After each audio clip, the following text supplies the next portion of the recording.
World best embryology lab మరియు జిల్ట్రిక్స్ alarm సిస్టాన్ని మొట్టమొదటిసారిగా AP మరియు తెలంగాణలో ఈ నెల 9న ప్రముఖ సినీ నటి స్నేహ స్పెయిన్ దేశానికి చెందిన international senior embryologist Javier Herrera గారు ప్రారంభించారు. వైఎస్ఆర్సీపీలో అత్యంత సీనియర్ నాయకులైనటువంటి పెద్దిరెడ్డి రామచంద్రారెడ్డి గారి యొక్క ముఖ్య అనుచరులు అయినటువంటి అలీబాయ్ గారు ప్రస్తుతం అంతా ఉన్నారు. రాష్ట్రంలో జరుగుతున్న తాజా రాజకీయ పరిణామాలు, అదేవిధంగా పొంగునూరు రాజకీయాల గురించి ఆయన మాటల్లోనే తెలుసుకునే ప్రయత్నం చేద్దాం. నమస్తే సార్. నమస్తే అండి. సార్ చెప్పండి, రామచంద్రారెడ్డి అంటే వైఎస్ఆర్సీపీలో అత్యంత కీలక నాయకులు, అదేవిధంగా ఆయనకంటూ ఒక ప్రత్యేకమైన రాజకీయ శైలి ఏర్పరచుకున్నారు. ఏం చెప్తారు? ఆయన పైన అనేక విమర్శలు అయితే చేస్తున్నారు, లోకేష్ కానీ చంద్రబాబు నాయుడు కానీ. విమర్శలు చేసే వాళ్ళకల్లా మొదటగా నేను ఒక మాట తెలుసు, తల్లి పాదాల కింద స్వర్గం ఉందని అంటారు కదా. మా రామచంద్రారెడ్డి గారి గురించి నా చిన్నప్పటి నుంచి తెలుసు, మాకు ఊహ తెలిసిన రోజు నుంచి. ఈరోజు మీరు లోకల్లో తెలుసుకున్నా కూడా ఫస్ట్ తన తల్లిదండ్రులను ఎంత చక్కగా ఆయన చూసుకుంటాడో, సేమ్ ఆయన అబ్బాయి శ్రీ మిథున్ రెడ్డి గారు తన తల్లిని పాపలాగా చూసుకుంటారు. అంటే వీళ్ళ గుణంలో మొదటి గుణం తల్లితో మొదలెడదాం. తల్లి ప్రేమ, తండ్రిని చూసే గుణం ఒకటి.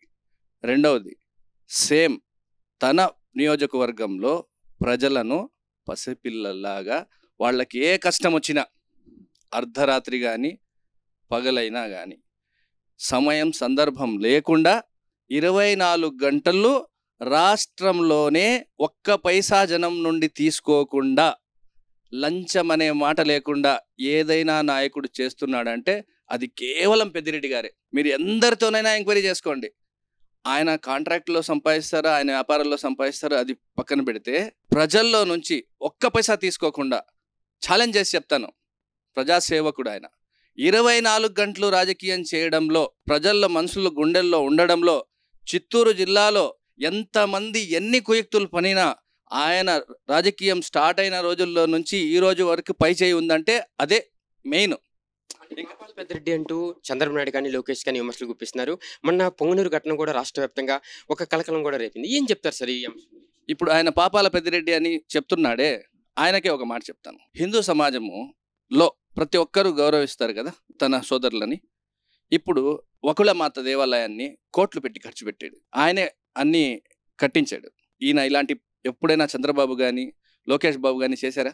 అయ్యప్ప స్వామి టెంపుల్ ఉంది ఎర్రాతి వారిపల్లిలో, బ్రహ్మాండంగా దేవాలయం డెవలప్మెంట్ చేశారు. ఈయన ఎక్కడైనా చేశారా? అదే కాకుండా జిల్లాలో ఎన్నో చోట్ల ఎన్నో దేవాలయాలు డెవలప్ చేశారు, మీరు చేశారా? అలాగే దేవాలయాలే కాకుండా ముస్లిం సహోదరుల కోసం మిథున్ రెడ్డి గారు ఎన్నో మసీదుల డెవలప్మెంట్ల కోసం, షాదీ మహల్ల డెవలప్మెంట్ల కోసం, ముస్లింల డెవలప్మెంట్ కోసం. ఎందుకంటే నేనే ఒక చిన్న కార్యకర్తను. నాకు ఆ రోజుల్లోనే సెంట్రల్ స్టీల్ మినిస్ట్రీలో, ministry of steel government of ఇండియాలో కౌన్సిల్ మెంబర్ చేశాడు. అంటే నన్ను బాగా చూసుకున్నట్టు కాదా? నేను సమాజంలో కొన్ని కాదా? చెప్పాలంటే మేమే అత్యాశకు పోయో గొడవపడో ఆయనతో విభేదించిన కొన్ని రోజుల తర్వాత హక్కును చేర్చుకున్నాడు. ఎందుకంటే మావాడు ఏదో తప్పులు జరిగి ఉంటాయి, కలిసి ఉండాలా, తీసుకురమ్మని చెప్పి మధ్యవర్తులను పెట్టో లేదో మమ్మల్ని చెప్పో ఏదో ఒకటి చేసి తనలో కలుపుకున్నాడు. ఆయన గుణం చూడాలంటే ఆయనతో తిరిగి తినాలా, తిరిగి ప్రయాణించాలా. నేను ఆయనతో ఈ మధ్య శబరిమలకి కూడా వెళ్ళాను. దారి మార్గ మధ్యంలో ఆయన గుణం గురించి నేనేమో నా పద్ధతిలో నేను నమాజ్ చదువుకుంటా ఉన్నాను, ఆయన పద్ధతిలో ఆయన పూజ చేసుకుంటా అన్నాడు. ఎక్కడ కానీ ఆయనకు మాకు ఒక డిస్టెన్స్ అనేది రాలేదు. ఎందుకంటే మా అలీ తన పద్ధతి తను చేసుకుంటాడు, మా పద్ధతి మేము చేసుకుంటాం. అలా ఒకరి విలువలు ఒకరు కాపాడుకుంటూ, ఒకరి సంస్కృతిని ఒకరు గౌరవించుకుంటూ అలా బతికే నాయకులు ఈ రోజుల్లో ఎక్కడా లేరు. అది కేవలం పెద్దిరెడ్డికే అది అంకితం. ఆయన ఆ భావం కలగవాడు. ఈ ఎన్నికలు కూడా అంటే అధికార పార్టీ ఇటు ప్రతిపక్ష పార్టీలు కూడా ప్రతి శతం తీసుకుంటున్నాయి. పొంగునూరుకు సంబంధించి ఎవరు ఈసారి గెలిచే అవకాశాలు కనిపిస్తున్నాయి? అక్కడ కొంతమంది పేర్లు అయితే పరిశీలన ఉన్నాయి, రామచంద్ర యాదవ్ అంటూ కొన్ని. ఏం చెప్తారు సార్? పెద్దిరెడ్డి గొంతులో ప్రాణం ఉండంగా అక్కడ ఎవ్వరు గెలవలేరు సార్. ఎందుకంటే జనమే ఆయనతో లీనమైపోయి ఉండారు. ఆయన ఇంకా కార్యకర్తల్లో ఎవరైనా తప్పులు చేయొచ్చేమో కానీ పెద్దిరెడ్డి గారి వస్తే ఆయన కష్టం అని చెప్పి అర్ధరాత్రిలో చెప్పి అడిగినా కూడా ఆయన సహాయం చేసేస్తాడు. ఆయన సహాయం కేవలం నియోజకవర్గానికి పరిమితం కాలేదు, రాష్ట్రంలో దేశంలో కూడా చేస్తూ ఉన్నారు వాళ్ళు. తండ్రి ఒకవైపు చేస్తే కొడుకు మించి చేస్తారు, తండ్రికి మించిన కొడుకు. అలా సేవలో కులమతాలకు అతీతంగా వాళ్ళ సంస్కృతి వాళ్ళు మెయింటైన్ చేస్తూ ఇతర సంస్కృతి వాళ్ళని గొప్పగా గౌరవించడం వాళ్ళకు తెలుసు, ఆ రక్తంలో వాళ్ళకు వచ్చింది. అది కాక కింది స్థాయి నుంచి కష్టపడి స్టెప్ బై స్టెప్ పైకి వచ్చిన వాళ్ళు. వాళ్ళని ఓడించాలంటే ఇంకో జన్మెత్తాల అక్కడ. మిథున్ రెడ్డి గారి గురించి కూడా ఏం చెప్తారు సార్? వైఎస్ఆర్సీపీలో అత్యంత కీలక నాయకులు, ఎంపీకి సంబంధించి తను గళాన్ని కూడా గట్టిగా వినిపిస్తారు లోక్సభలో. ఏం సార్ ఆయన గుణమే వేరు సార్. ఎంత గుణవంతుడంటే ఒక సందర్భంలో నాకేదో జరిగిందని చెప్పి వాళ్ళ నాన్న గురించి ఆయనకే పోయి చెప్పాను నేను. అన్న ఇలా నాన్న చేశాను. ఏం అల్లి భాయ్ మా నాన్న కదా అని చెప్పి నన్ను నచ్చ చెప్పారు ప్రేమతో. నా స్థాయికి చెప్పాల్సిన అవసరం లే, ఆ రోజు అయిపో నీ పని చూసుకో అని చెప్పచ్చు. అంటే ఆయన గుణం గురించి చెప్తున్నా.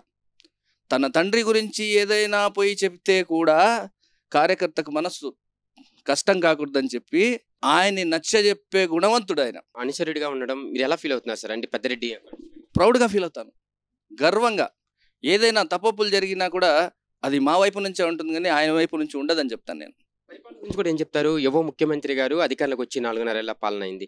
సంక్షేమ పథకాల అభివృద్ధి మరలా వైఎస్ఆర్సీపీ అధికారంలోకి వచ్చే అవకాశం కనిపిస్తుంది. 100కి 100 పాళ్ళు వస్తాయి. ఇప్పుడు 4-5 ఛానళ్ళు అపోజిషన్ వాళ్ళవి ఎక్కువ ఉండొచ్చు, ప్రాపగండలు ఎక్కువ చేయొచ్చు వాళ్ళు.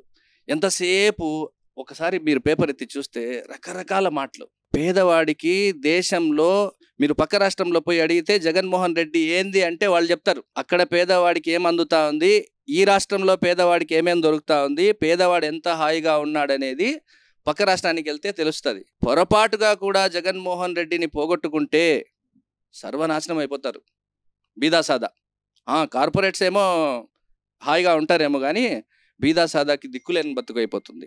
సంబంధించి టీడీపీ పార్టీ న్యాయం చేసిందా లేదంటే వైఎస్ జగన్మోహన్ రెడ్డి గారు మీకు న్యాయం కల్పించారండి? పతివ్రత పరిమాణం వండితే తెల్లారే వరకు చల్లారలేదంటారే, ఇలాంటి భాష.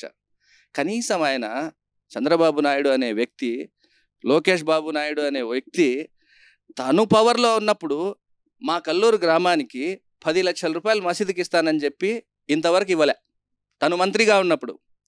అంటే 10 లక్షలు ఇవ్వలేని వ్యక్తి ఒక మసీదుకి ఈరోజు మొత్తం సమాజానికి నేనేదో చేసేస్తానని చెప్పి కళ్ళబొల్లి మాటలు చెప్తూ ముస్లింలను మభ్యపెట్టే ప్రయత్నంలో పూర్తి స్థాయిలో ఆయనకు అన్ని బలాలు ప్రయోగించేస్తా ఉన్నాడు. కొందరిని అలాగే వదిలేసినాడు. ముస్లింల గురించి ప్రాపగండ చేయండి అని చెప్పి. ప్రతి ముస్లింకి మీ తరఫున నేను చెప్పదలుచుకునేది ఏమంటే, ప్రతి కుటుంబంలో ఏదో హెచ్చుతగ్గులుంటాయి, నేను కాదన్ను. మీరు ఒక్కసారి చంద్రబాబు నాయుడు గారు ముస్లింలకు ఏం చేసినాడు, ఎంత అవమానించినాడు, ఈరోజు కపట ప్రేమ ఎలా చూపిస్తూ ఉన్నాడు, ముస్లింలే ఒకసారి ఆలోచించుకుంటే క్లియర్ పిక్చర్ వచ్చేస్తుంది. ఈరోజు అది లేదు అది రాలేదు అని చెప్పేవాళ్ళ నోట్తోనే ఆయన పనిచేస్తూ ఉన్నాడు, పేదవాళ్ళకి ఇచ్చేస్తూ ఉన్నారని కూడా వెనకాల చెప్తూ, ఇదే నాయకులు ఈరోజు ఎవరైతే ప్రశ్నిస్తూ ఉన్నారో ఇదే నాయకులు మేము వచ్చిన తర్వాత కూడా ఇంతకు మించి ఇస్తామంటా అన్నారు. అంటే మీరు ఇంతకు మించి ఇస్తే అప్పుడు దివాళా తీదా రాష్ట్రం? ఇప్పుడు దివాళా తీసేస్తా ఉంది మొర్రో అని చెప్తా ఉన్నారే మీరు అంతకు మించి ఇస్తామంటా ఉన్నారే, ఎలా ఇవ్వగలుగుతారు? ఇప్పుడు ఆయన అప్పులు చేశారంట అన్నారు. అరే ఈరోజు జీడిపి ఎంత ఉంది, ముందు కంటే బాగుంది. ఇప్పుడు రాష్ట్రం గురించి మీరు ఎక్కువ ఛానళ్ళు, ఎక్కువ పేపర్లు, ఫ్రీ పేపర్లు అయిపోయి ఆయన గురించి పేపర్లలో చెడ్డగా ఫ్రీ పేపర్లు పంచుకుంటా చాలామంది మేము సంపాదకులు అని చెప్పుకునే వాళ్ళంతా ఆయన మీద కక్ష సాధింపు చర్యలు చేస్తూ ఉన్నారు. కానీ పేదవాడు తలుచుకుంటేనే నాయకుడు. ఈరోజు పేదవాడు చూపిస్తాడు వీళ్ళందరికీ నేనేంది అనేది. అది కొంత దూరమే ఉంది. ఆ తర్వాత ఈ వాగే వాళ్ళు ఉన్నారు చూడండి, మళ్ళీ రాష్ట్రంలో కనబడరు, పక్క రాష్ట్రంలో ఉండిపోతారు. నేను హైదరాబాద్లోనే కాపురం ఉంటా, ఎందుకంటే వస్తూ పోతూ ఉంటాం కాబట్టి ఇంకా మూటా బిల్లి సర్దేస్తారు వీళ్ళు. జనం ఆ రోజు అర్థమైపోతుంది. ఈ మధ్య చూశారు కదా మీరు, తెలంగాణ ఎలక్షన్లో పాపం పోయిందే అని చెప్పిందే రకరకాల డ్యాన్సులు చేశాడు, డ్యాన్స్ ఫెయిల్ అయిపోయింది. Utter flop cinema. సేమ్ ఇక్కడ అదే జరుగుతుంది. ఈ అట్టర్ ఫ్లాప్ సినిమాల కోసమే ఇక్కడికి వస్తూ ఉండేది. కానీ కులాన్ని తప్పటడుగు లేపిస్తూ ఉన్నాడు. కులస్తుల్ని వాళ్ళన్న చేసింది ఎంత నాశనం చేసేసారు, ఎంతమంది రోడ్డు మీదకి వచ్చేసారు, ఎంతమంది ఉద్యోగులు డైరెక్ట్గా మీ మీడియా ముందే చెప్పారు మేము పోగొట్టుకున్నామని చెప్పి. ప్రతి ఒక్కరికి ఆలోచించండి, భగవంతుడు బుద్ధి ఇచ్చాడు. ఎవరు, నేను పర్టికులర్గా ముస్లిమ్స్కి చెప్తాను, ఇన్న మామాలు బిల్ నియత్, ఏ పని చేసినా నియత్ అనేది చూసుకోండి అని చెప్పి. అల్లా కూడా స్వర్గానికి బాట, తను చేసే పని నియత్ని చూస్తాడు.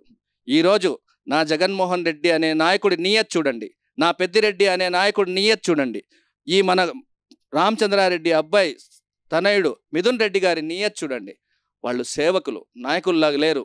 మీరు పదండి, ఇప్పుడు ఆయన దగ్గర వాళ్ళు అబ్బా కొడుకులు ఎక్కడున్నా సరే మీరు పదండి, 100 మంది ఉంటారు. ఒక్కరిని మాట్లాడకుండా వెళ్తారా అంటే వెళ్ళరు. మనమే అలా మాట్లాడితే అంతమంది జనాలకి వేడెక్కిపోతుంది మెదడు. కానీ వాళ్ళు పొద్దున్నుంచి సాయంత్రం వరకు జీవితం జనాల కోసం అంకితం చేసేసారయ్యా. మాట్లాడే వాళ్ళు చాలా మాట్లాడచ్చు. ఒక చెట్టు ఎదిగేటప్పుడు కలుపు మొక్కలు పక్క నుంచి తీయాల్సి వస్తుంది. ఎందుకంటే ఆ చెట్టు ఎదగాలంటే, పళ్ళు ఫలాలు జనాలు తినాలంటే పక్కన కలుపు ఉండకూడదు. ఏదైనా చిన్న చిన్న సమస్యలు ఉండొచ్చు, కాదన్ను నేను. ప్రతి చోట మన ఇంట్లో ఉండదా?